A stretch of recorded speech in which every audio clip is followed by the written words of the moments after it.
Hello, friends, and welcome to the October 15th edition of Weekly Witness, Texas Impact's weekly opportunity for mainstream Texans of faith to learn about public policy issues here in the great state of Texas and have a conversation about how you can engage in the process. My name is Scott Atnip, your host and Texas Impact's Outreach Director, and today we are bringing you our third episode in Gearing Up, Texas Impact Faith Priorities for the 2021 legislative session, where we're going to be talking about each one of the different sections of our legislative priorities. And today we're going to be talking about the section relating to anti-discrimination and systemic racism. And I'm really excited for the panel that we have today for you for that conversation. But before we get started, a couple of quick housekeeping items. And today it's really about voting. Y'all, election day might be November 3rd, but we are in the middle of election season right now. I voted Tuesday morning with my wife and some friends from our Sunday school class after sharing some breakfast tacos in the parking lot. And ever since I posted the pictures of that, my phone, my messages, my emails have been blowing up with people who've been asking questions about voting. Many are people who voted for the first time, and one, in fact, who hasn't voted since the 1980 election. And so people are really excited about this election. And we've been talking for months about all of the different ways that you can participate. I know many of you are signed up to work the election as election judges. Many of you have signed up as poll monitors, which we'll talk more about today. And many of you have pledged to vote and encouraged your friends and congregations to join you in Texas Impact's Pledge to Vote campaign. And I cannot stress how important it is that you participate in the process, especially this year. Our democratic norms are being challenged. We have all kinds of craziness going on in the world, and we need Texans of faith to be active and engaged this election season. Texas Impact has tools for you to do just that. So we hope you've already taken a look at our Texas Faith Votes page, but if you haven't done so yet, it's not too late. Go take a look today and figure out how you can plug in this election season. We have tools to help you understand all of the different ways you can serve and links to help you register. So make sure that you go to texasimpact.org and find out how you fit in and encourage your friends to do the same. If you have questions about that, or if people need more information, you can always reach out to me at scott@texasimpact.org. Y'all, this is a vitally important time for Texans of faith to raise our voices. The world needs Texans of faith like you to be active and engaged, speaking out for justice and working to bring it about at the ballot box and through advocacy, and by protecting Texans' right to vote. So let's covenant together to make that positive change today. Now, I know we've done a couple of these Weekly Witness Lives, but I want to go through the technology one more time since we do have a live audience today. At the bottom of your screen, you should see a chat function. We're going to use that kind of as water cooler talk. You can either send your comments just to the panelists or to the panelists and all of your fellow attendees. I'd suggest the latter. If you have questions specifically for the panelists that you'd like for them to answer during our Q&A time at the end, please use the Q&A feature so we don't have to dig through the chat to find all of those questions. Finally, we'd encourage you to share your favorite quotes or challenges for your friends and congregations. Go ahead and use the hashtag #TexasFaithVotes so we can share along with you. So with all of that, I am really excited to welcome to the conversation today, Josh Houston, Texas Impact's Advocacy Director. Hey, Josh. Hey, good to be with you. All right, we have with us Darlene Alfred, a Texas Impact board member. Darlene, thanks for being with us. Thank you, Scott, for the invitation. We have with us Anthony Gutierrez, with the Executive Director of Common Cause Texas. Anthony, thanks so much for the time. Yeah, hey, thank you for having me. And we have with us Dr. Asante Todd with Austin Presbyterian Theological Seminary, also on the Texas Impact Board. Asante, thanks for the time. Good afternoon, Scott. Good to be with you. Thank you for having me. Right. So we're going to start out, Josh, with you. So B has been with us for our first two episodes of this series where we're giving an overview of the 2021 legislative priorities. So she talked about the overview and she talked about climate justice last week. Folks can go back and listen to those episodes. But this week, we want to dig a little deeper on the anti-discrimination and systemic racism priorities. And certainly these topics have been in the news over the course of the last few weeks, but you know, last couple of years, I guess, really. But what legislative issues are encapsulated under that heading, and why are these issues such priorities for Texans of faith? Yeah, so I'm sure if you're a past listener, you've heard that the agenda for this, about the agenda for this biennium. I really think it rises to the moment that we're in. Early voting is underway as we speak. We are currently having an election that is very much a referendum, and a referendum on whether this country still affirms its twin ideals of liberty and equality. And while no one knows what's going to happen over the next 19 days, much less the next 97, it is quite likely that Texas in the 2020s is going to look very different than it did over the 2010s.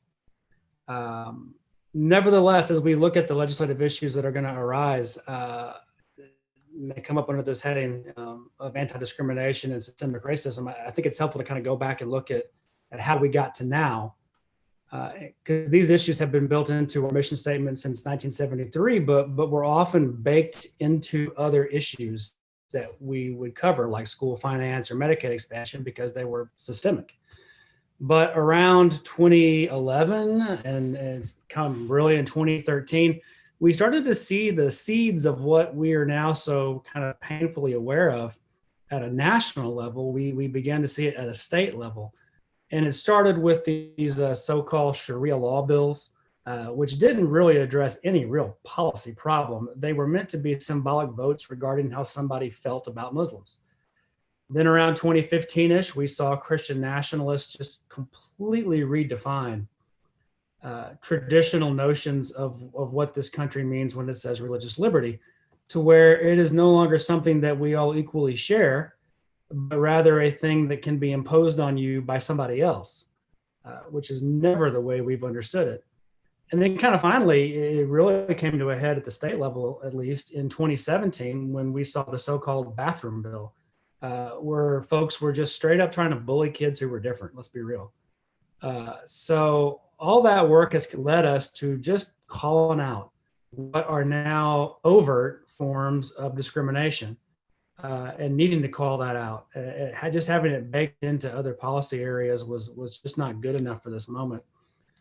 So that's where we're now at on kind of those type of legislative issues. The second kind of big category is voting rights. And for us, this issue has really been driven by our membership. I think Scott mentioned I am an attorney. My title is Advocacy Director, but I am an attorney, and I have probably answered more questions from our own membership trying to help individuals vote this cycle than I probably have in the last decade that I've had this job. And Scott, you know me well enough to know just how happy that makes me. I love voter turnout and high voter turnout, and I love helping people vote. Nevertheless, our history as a state is not good. Texas does not make it easy. So the issues on the agenda are really driven by the problems that y'all tell me about, that y'all tell me you experience. And then third, and certainly not last but not least, is police reform. Anytime you hear politicians, or really just anybody, media too, I mean, anytime an individual is taking two values that you hold equally dear, so in this case, the rule of law and equal protection of the law, and pitting one against the other, forcing you to choose, they are trying to drive a wedge between people. And you should always be on guard against this whenever you hear some sort of argument like this. We all want laws enforced. We just want them to be enforced equally. And as we battle about monuments, we want law enforcement to live up to the statue of Lady Justice, holding those scales with a blindfold. And anybody who is objectively looking at data can see that's not happening. So those are kind of the three big categories on the agenda that fall under this heading that we're talking about the rest of the podcast.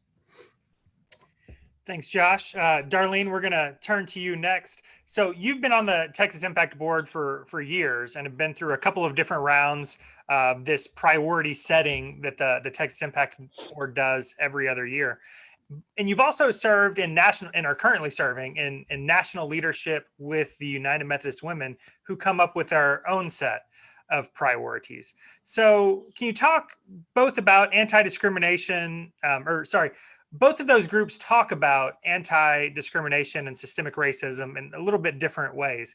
And these have clearly been issues forever. Does 2020 feel different? And if so, why? And what do you hope listeners will prioritize moving forward? Thank you, Scott. 2020 feels different in so many ways. And at the same time, it feels familiar. So I'm going to go back a little bit. I just recently celebrated a milestone birthday. And during that time frame, I reflected back to my time of growing up in the 60s and 70s. And I grew up in the 60s and 70s in Detroit, Michigan. So you can imagine that those were some volatile times. And I can recall listening to my parents and grandparents when I was supposed to be asleep, talk about the times that we were in and what was happening, what they could do, and how this was going to affect their children and grandchildren. What I've seen is that in 2020, and like Josh said, let's go back several years back into the 80s or so, that those of us who are various shades of brown are still literally and figuratively fighting for the same things that many people were fighting for in the 60s and the 70s. Example, I believe that the 60s and 70s shined a bright light on the many injustices in our country. It shined a bright light. And at that time, the civil rights movement brought on that. They picked up the banner, they ran with it. And at that time, many people feel like we took 3 steps forward and then we took 2 steps backward. Now, what it did in shining that bright light on it, as far as how people approach the priorities and what happens in the legislature and how it affects them down in the neighborhood, is I think when we squash down that flagrant display of racism and discrimination. You know, the light was so bright that we had to put a damper on it. Note I said damper, I did not say extinguish. We put a damper on it, and out of that came what we've come to know and love as hidden racism. I believe that the systemic racism was born out of the inability to do in the light what had been happening for years. My grandmother used to tell us all the time, whatever you do in the dark will come out in the light. And I believe that's what's happened. And what we're seeing now, especially for the last 5 to 10 years, is that those things that were in the dark are now in the light. They never really went away. They're just in the light right now. And so we have to, as faith-based people, pick that mantle back up, shine the light back on what's there, but this time not stop, but make sure that we're looking ahead and behind us and to each side to see if something is rising up while we're pushing something else down. And that takes people of faith, because people of faith, quite frankly, outweigh people who are not of faith. And so we just have to stand on our faith. Texas Impact has always been important to me. The goals, the priorities, the training and the leadership that it provides for people to be advocates for what they believe. At the same time, for the United Methodist Women, we take those faith-based individuals and we teach and we promote to put faith, hope, and love in action. Because I am a believer that faith is an action word. And being involved in the legislative piece of that is an action that is built on faith and love. And our faith-based organizations and those people of faith should always keep that in front of them. So I would hope that anyone who thinks that they don't want to be involved in that, because there is still a large group of individuals, especially in the African American church, who think, well, you shouldn't be talking about politics if you're talking about the church. And that is a misnomer that has got to go away in order for us to proceed, to grow, and to progress. Thanks, Darlene. I feel like I have about 37 follow-up questions I'm wanting to ask you right now, but I'm sorry. we'll save some of those. No, thank you so much. But we're going to go ahead and move to Asante. So Dr. Todd is a professor at Austin Presbyterian Theological Seminary, and I should say you're well known for your work in public theology. Many people see seminary as kind of an ivory tower, right? But the work opposing discrimination and systemic racism isn't done in the tower, it's done on the streets. So what does theology offer us at this moment in history? And what role do faith leaders have in moving our communities forward, not only morally, but also through public policy? Thank you, Scott. It's good to be with you on this evening. Like everyone is saying, so much is going on, and you're right. There is so much that needs to be happening and that is happening in the streets. This country was founded on and prides itself on, and there are so many different traditions and groups of people that have rooted themselves in protest movements, social movements, right? The right to protest for right is one of the great things about this country. And I think that today, with what we're seeing with the erosion of so many constitutional rights, with police brutalities and mass incarceration, we need to be protesting for those rights. I think this is the protest that needs to happen. Also, there needs to be a protest. There's a bigger conversation here, right? The erosion of these constitutional rights have certain histories behind them, certain social histories and tensions and conflicts. And we need to be talking about this question of justice, right? This question that we have perhaps evaded, justice, and specifically racial justice, right? What does it mean, right? Who should get what resources, and how do we deal with that given the history that we have in this country? I think this is underneath what we're saying today are these questions of justice, and this is a conversation that everybody needs to be involved in. We're too divided these days, right? I mean, I think we see so many different conflicts.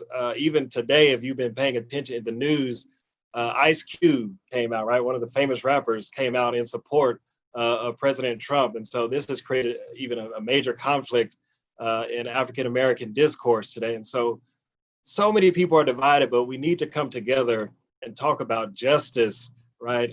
Racial justice, gender justice, these kinds of questions. And then after that, right? After that, because we believe in a God of reconciliation, we need to talk about reconciliation, right? But in that order, right? Justice and then reconciliation. I think these conversations are pregnant in the moment. And I think these are the fundamental issues that we're facing today. Maybe I'll say one more thing, and that is that I do think movements need to be happening in the streets, but I also think it's important for the quote unquote ivory tower, right, to be doing its part. And I think even if you will, that metaphor, the ivory tower is telling in and of itself, right, as how historically African Americans and persons of Latino and Hispanic descent have had a bit of a challenging time making their way through the ivory tower. And so perhaps it is also time, right, for the ivory tower to open itself up to the ebony meters and harmonies and rhythms that come along with the African American and other ways of thinking and doing scholarship. And so I think perhaps if a rhythm could be established, right, between the streets and the academy, that would be ideal for me. Thank you, Scott. Thanks, Asante. So Anthony, you might win the prize. I know we all like to talk about how tired we are these days, but as somebody, but you and Common Cause are national leaders in protecting the right to vote. And like we said, we are now in early voting here in Texas. We certainly have work to do over the course of the next few weeks, but after the election, Texas and the United States are going to have work to do to address voting rights legislatively. Historically, when we talk about systemic racism, voting rights almost always comes up, right? So is there anything different about how that is manifesting itself this year? Yeah, there is, and I'll try to focus on this. I had not seen that about Ice Cube, and I'm a little shook by this news. So I'll try to focus. Breaking news here on Weekly Witness today. And let me just say that again, I'm really excited to be here. This is like the faith communities that Darlene mentioned a bit ago, that you don't really sort of mix your politics with your church like that. That's where I grew up. It is really new to me that I joined actually First United Methodist Church of Austin, here in Austin, which my wife is really involved in UMW and doing work with them. And it's sort of seeing how, faith and politics can go together. And like, it is a new thing to me that is really exciting. That's probably, for a lot of listeners, probably just like, oh, you're just seeing this, but I am. And it's it's very exciting. But, specifically on your question, like voting rights, Darlene touched on this as well. Like it's, when you talk about voter suppression, a lot of people still conjure like, the civil rights era and what that looked like then. But it very much still exists today, and it very much is aimed at the Black and brown communities all over Texas. When we're talking about Texas specifically, we like Texas Impact, like we're a nonpartisan group, but at the same time, I try to not hesitate to call out sort of the offenders. And when you're talking about Texas and voting rights and voter suppression, the people in power right now, and it happens to be Republicans who control all the statewide offices and the Senate and the House, you can see over the course of the last like probably 12 to 15 years, there's what has to be a calculation of like, there's this growing demographic of Black and brown communities who are going to be the ones that wield political power in the very near future here. And the choice there was, well, we can either change our policies to reach out to them and like try to garner their support, or, and this is what is happening, we can try to figure out ways to keep that power from being reflected in the voting rolls. We can try to keep that power from being reflected in who shows up on election day. And how that happens, maybe we can sort of just talk about like in more detail in a minute here, but I think the legislative agenda that Josh was just talking about, all the ways in which trying to sort of make the voter registration process more equitable for everybody, making like it a little bit easier for everybody to actually be able to vote. The reforms there really make a lot of sense to try to move us closer to that means. But and I can actually give you one really specific example of like what that voter suppression looks like today. And it's top of mind because we are litigating a case that we actually just won this morning for your listeners that are watching live right now. And if not, it's, it was a few days ago.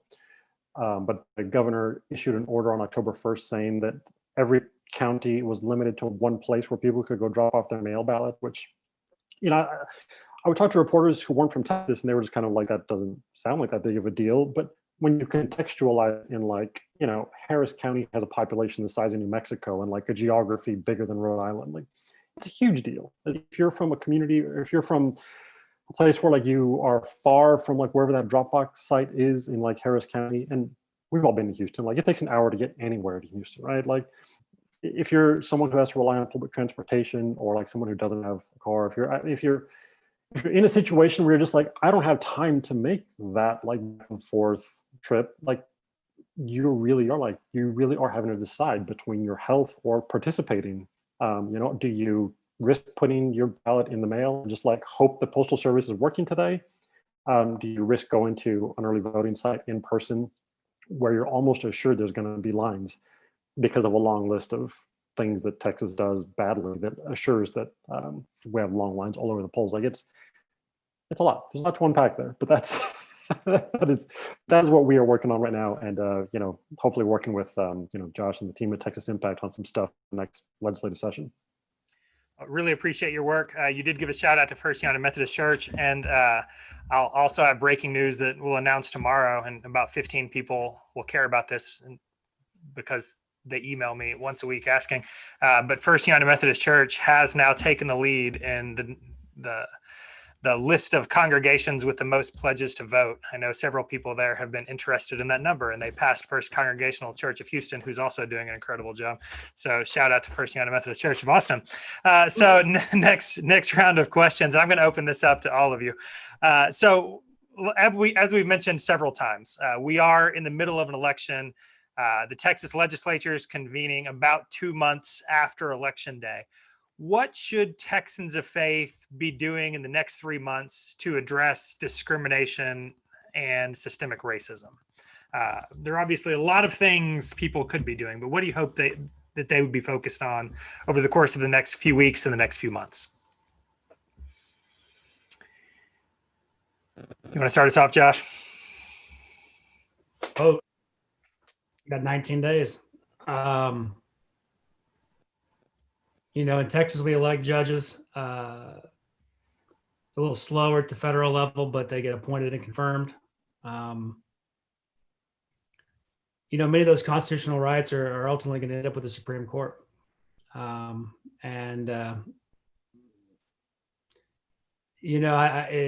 won't be over in 2020. If turnout holds, and we'll see, there's a lot of days left, and 2020 is weird, but even if there's high turnout, you can't go back home and then go to sleep for the next 3 or 4 election cycles. That's not how this works. So vote and make a commitment to continue voting. Scott, I would say Josh made a good point. Just it's not a one and done. Right now what's happening in the country that many people forget about is it didn't happen overnight, but it happened right before our eyes. As they say, it was hidden in plain sight. So we need to stay focused on that. Many things are going to happen at the federal level. And for the most part, a lot of the things that happen in the federal level may not affect the person in the neighborhood today, but your local political races. Those individuals who are brought into office now, those individuals, the aldermen, the mayors, the folks like that, those individuals can make changes that can affect your life right now. It doesn't take months and months. It doesn't have to go through committee. It has to go through 5 people sitting in a room who didn't want to be there at 7 o'clock on a Thursday. They wanted to go home. What do I need to do to go home? Yeah, fine. That looks good to me. So we have to remember that we need to stay focused. We need to stay informed. We need to stay on top of it to know what's happening. Because again, what happens to us in plain sight has just as much, if not more weight than the item that hits us straight in the face. And I would say, as people of faith, we need to stay hopeful. And as my friend was saying, we need to stay prayerful that we can continue to stay the course. Let me ask a little more specifically of you, because you are training the clergy of tomorrow today. What do you hope, or what do you wish that faith leaders would be doing right now?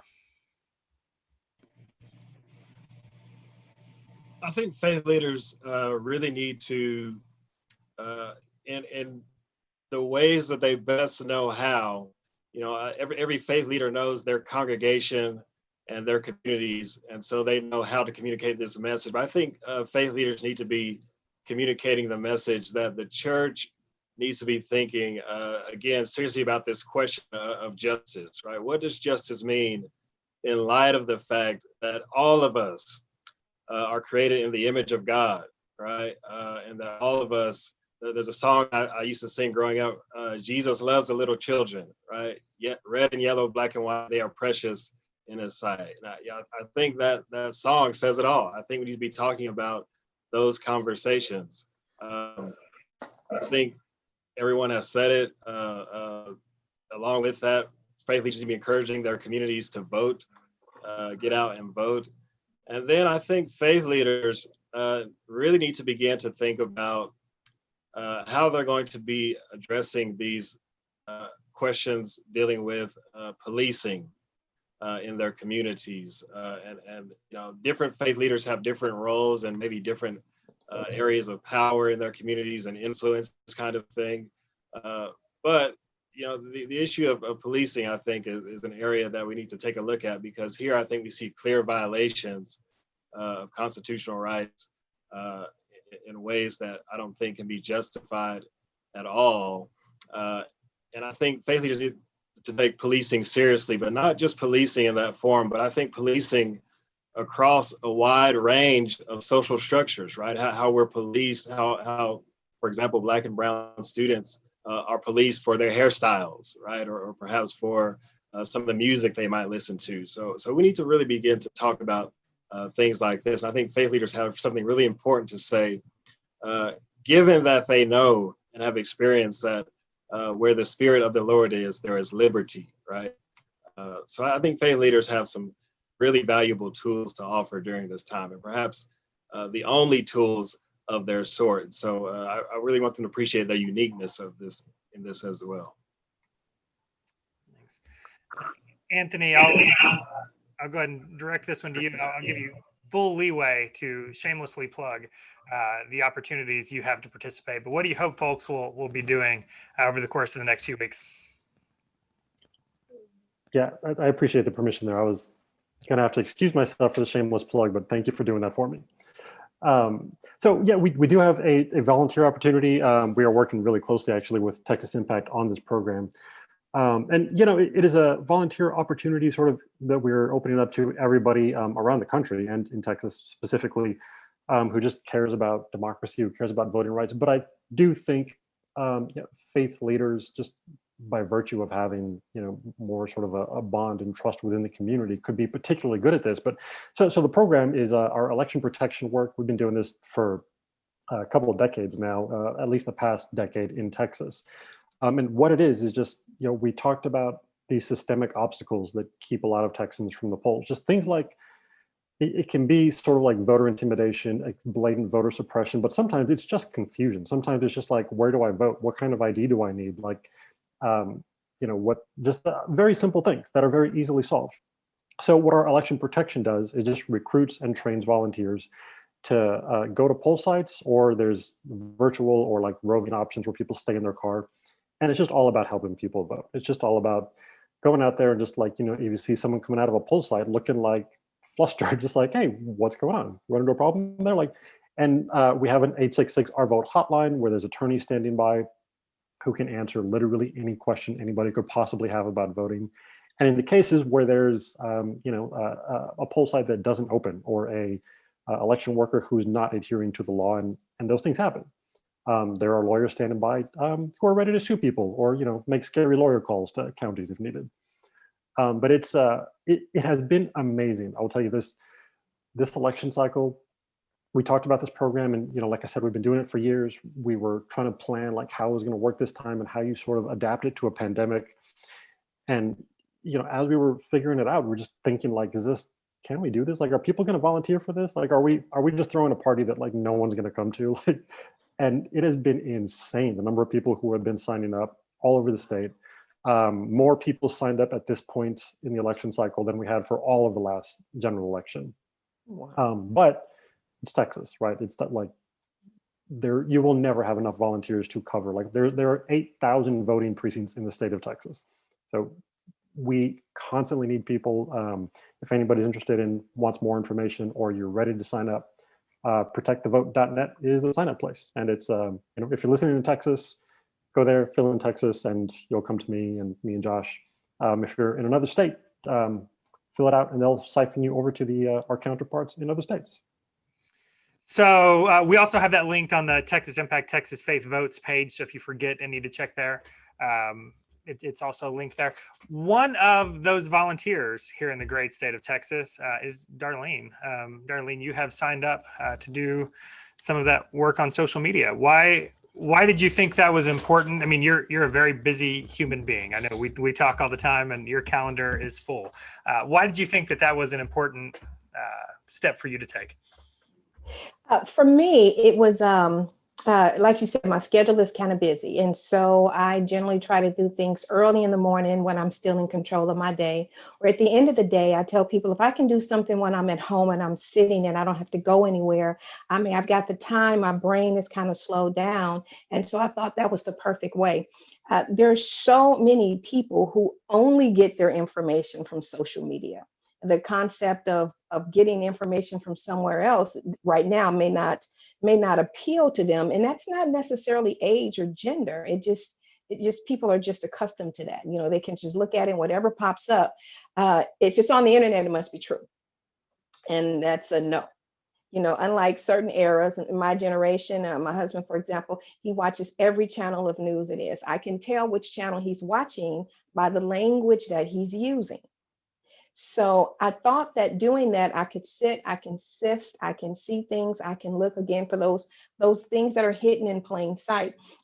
Quickly, I was in line at the store the other day, and with some young people behind me talking about early voting. It was Saturday, and they were talking about early voting was going to start, and they had to find out where it was in their neighborhood. And the one person says, "Well, no, I think it's early voting. You can vote anywhere." And the other one says, "Oh no, my mom says we have to vote here, but I have to figure out a way to get this done." And I stood there for as long as I could, trying not to get involved. And I turned around and I said, "Absolutely not." And I said, "Do you have a phone with you?" And they did. I actually instructed them to go to Texas Impact, to go to Texas Faith Votes, and so they could check out the information and see what they needed, what they didn't need, where they can go, what the parameters were. And they were like, "Oh, thank you, lady." And I didn't, at that point, I felt this was good. And so it just reinforced my need to sign up for this. And it's just a way to help, because sometimes it's not out of malice that people are putting out bad information. Maybe it's misinformation, and someone kept forwarding and they kept forwarding. I told two friends and they told two friends, and all of a sudden, if that many people said it again, it must be true. I just want to help shine the light on it, just to make sure that it should be seen, and it should be something that people know about. Now, I learned during the course of this conversation that you have the husbands of two United Methodist women on the panel today.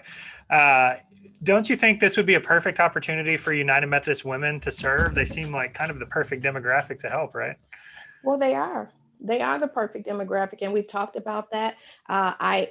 In the past, I spoke primarily for the Central Texas Conference, but as you said, I am now on I'm one of the national leadership team, and so that is something that we've talked about, ways that we can help here in Texas, Texas and abroad, because we're not the only state that's out there being represented, though some people think we are. So that this is an opportunity for them to get involved. And with the monitoring section for those, because our membership has such a wide age group, this allows folks to continue to be active, even if they are not as mobile as they've been in the past. And that right there is what gets people to know I can still be involved. We've gotten into a habit a little bit as a country of talking about our young people, and we do need to keep our young people involved.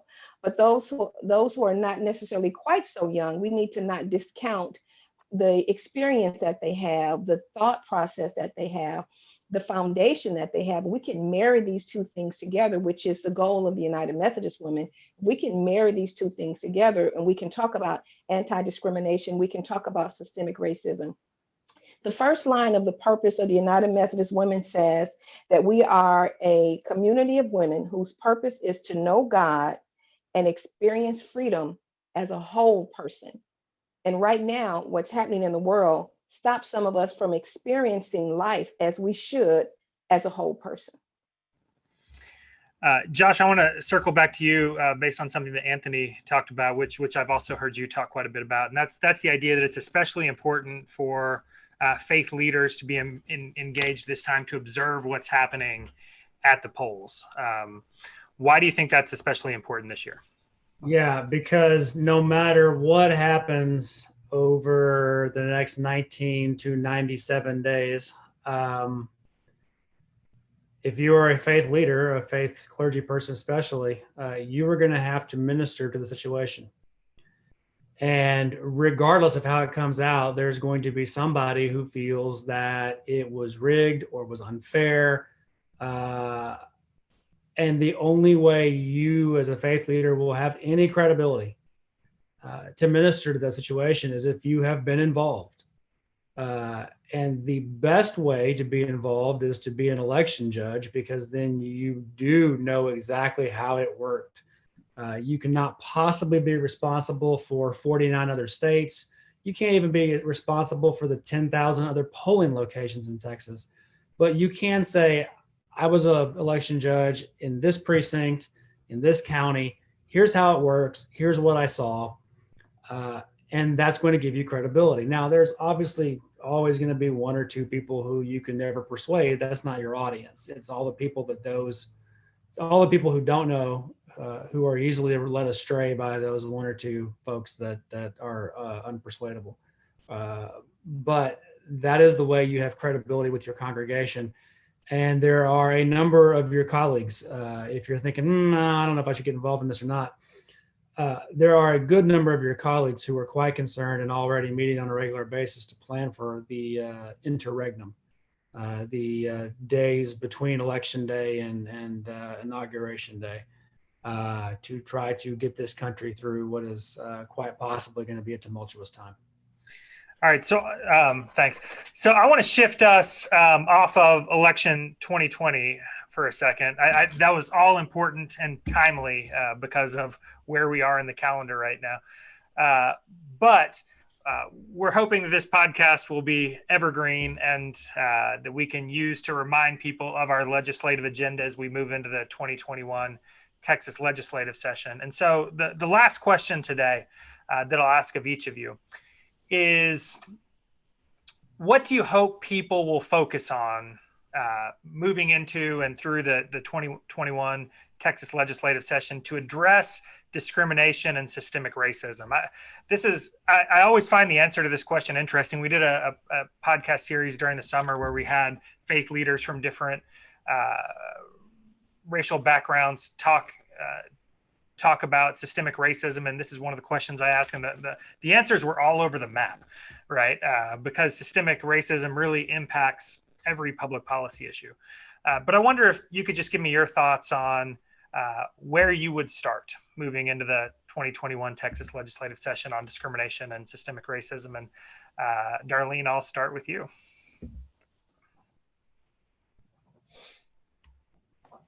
Okay, I think for me, I would probably start in the education system. And I would start in the education system because my adult children all work in the education system at different grade levels. And the criminalizations of people of color in the mass incarceration, which is one of the priorities for 2021 through 24 for the United Methodist Women, deals in where it starts. And it starts for us in many cases in the education system on what is available and what is not available, the caliber of the staff, the caliber of those who are teaching our young people. It goes back to districting, redistricting, redlining, and the zip code. So it seems that the zip code that you live in determines the type of education that you get, the degree of education that you get.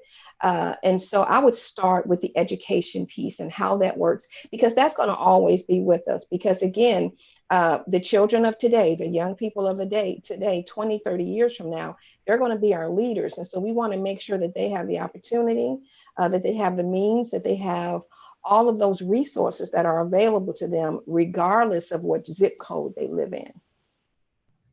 Thank you, Darlene. Anthony.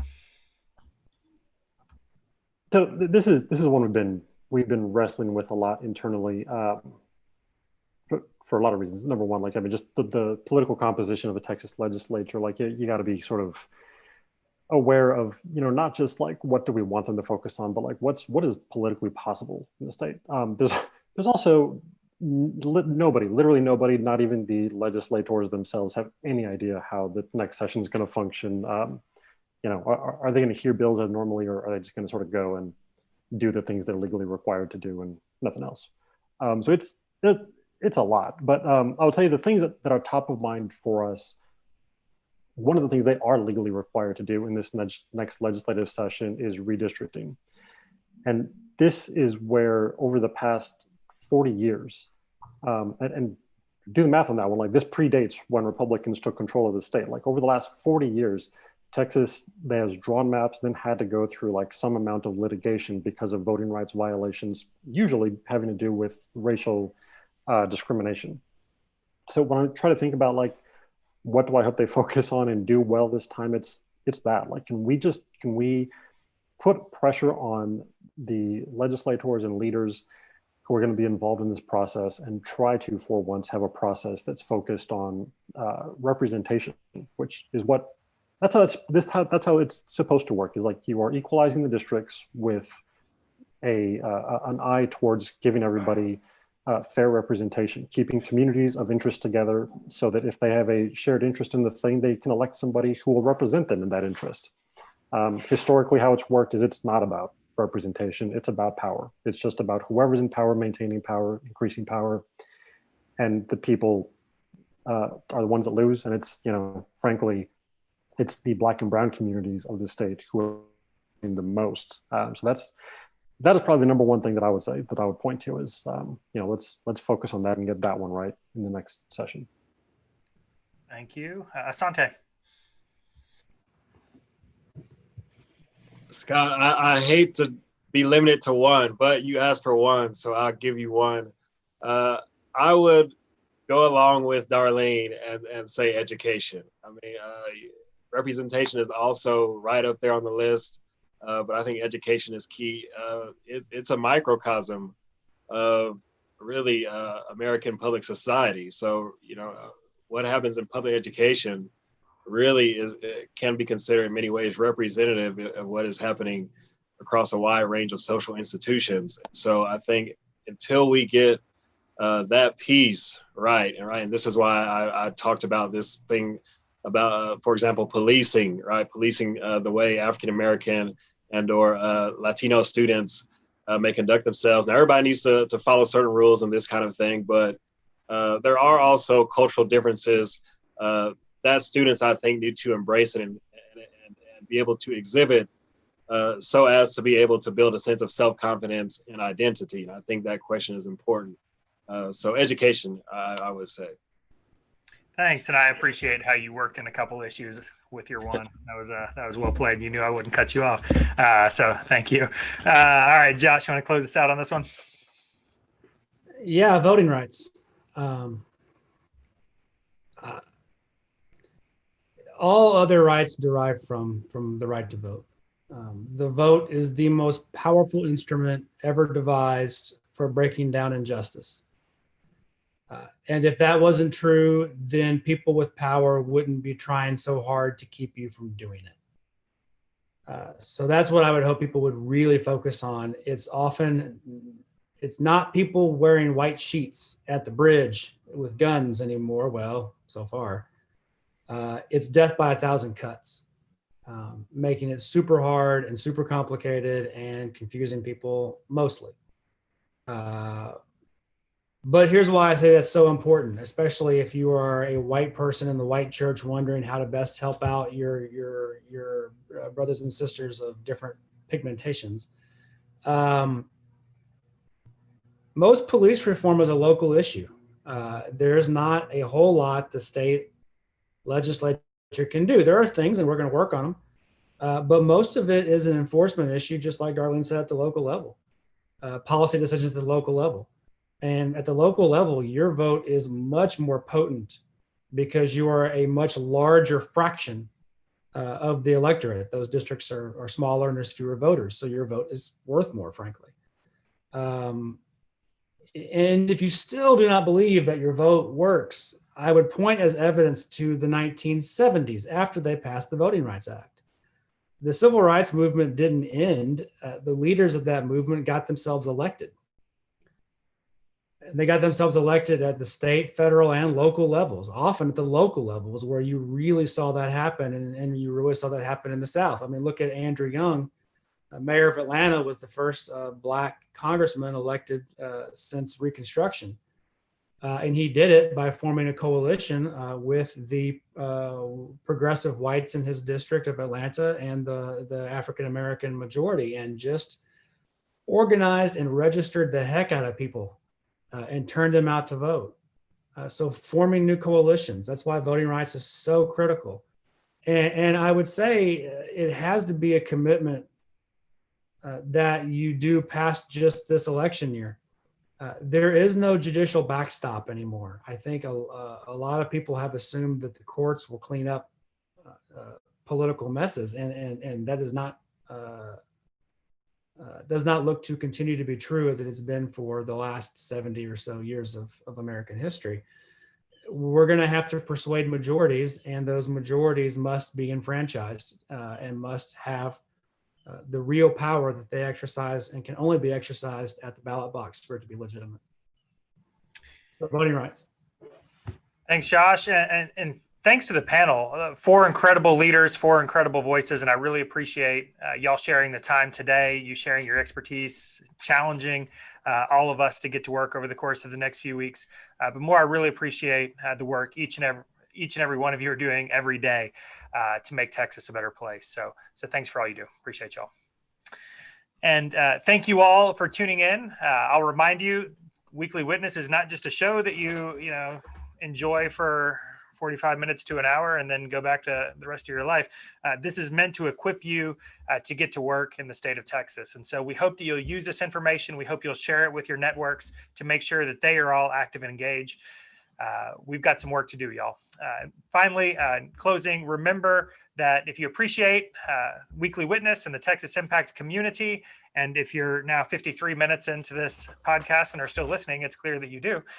We hope that you will consider supporting this work by becoming a member. You can go to texasimpact.org/join. Make sure that you and your congregation are signed up. Y'all, we know these are anxious times. We know there's a lot going on in the world around us, but the world needs the Texas faith community active and engaged. So let's get to work. Thanks, friends. Thanks, Scott. Thank you. We'll see y'all soon. Thanks. Thank you.